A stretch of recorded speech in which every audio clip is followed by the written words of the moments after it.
committing bloody Holocaust on Palestine? When will you stop committing the crime of occupation and the ethnic cleansing of an entire nation? Mr. Puppet, cut out this nonsense of self-defense, because this is not a war. No, this is not a war.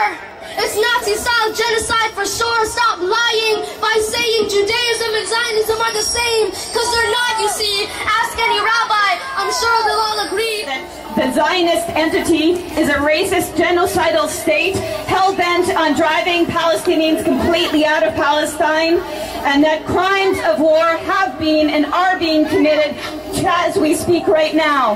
But before I go on, I'd like to note that our neighbors, some meters away from us, are playing music and dancing. They're having a party at the expense of the blood of Palestinians.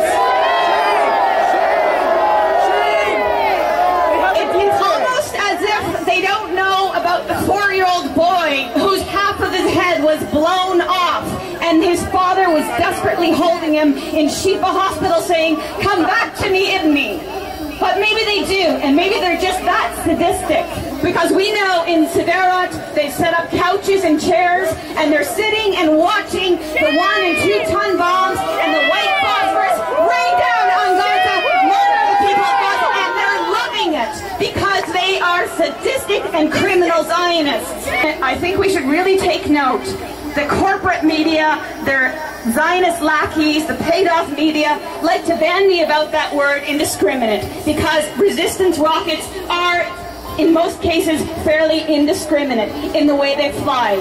But isn't it fair to say the 1- and 2-ton bombs that are being dropped on entire neighborhoods, on hospitals, on kindergartens, on UN shelters where people are taking sanction and where they have the coordinates for these shelters and they're being targeted, is that not a little bit indiscriminate?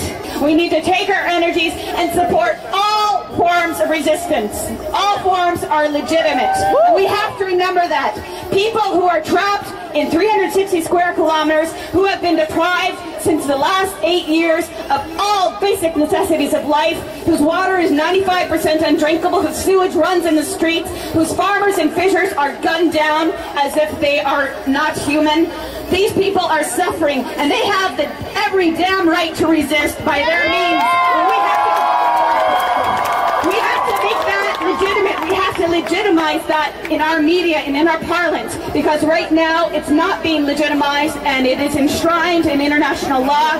So let's raise up our voices.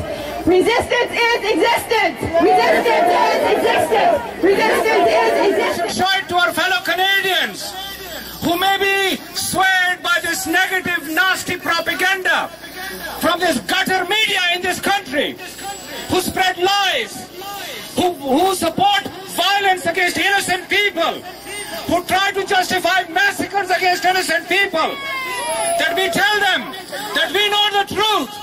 We will not be swayed by their nonsense, and we will hold our heads high in dignity and honor. Please follow their instructions so that we can march towards the US consulate. That Shaitan-e-Buzurg, the big Shaitan, that is at the root of all the problems in the world and all the blood that they are shedding. We want to tell that Shaitan that its days are numbered, that America is going to go down the drain very soon with the Zionist filth. It will all go down the drain. السلام عليكم بسم الله الرحمن الرحيم قال الله الحكيم وسيعلم الذين ظلموا أي منقلب ينقلبون. Those who are on the left, for them I am giving a bad news. Those who are in front of me, I am giving you a good news. This is not from me, from the human consciousness. When human consciousness speaks the truth.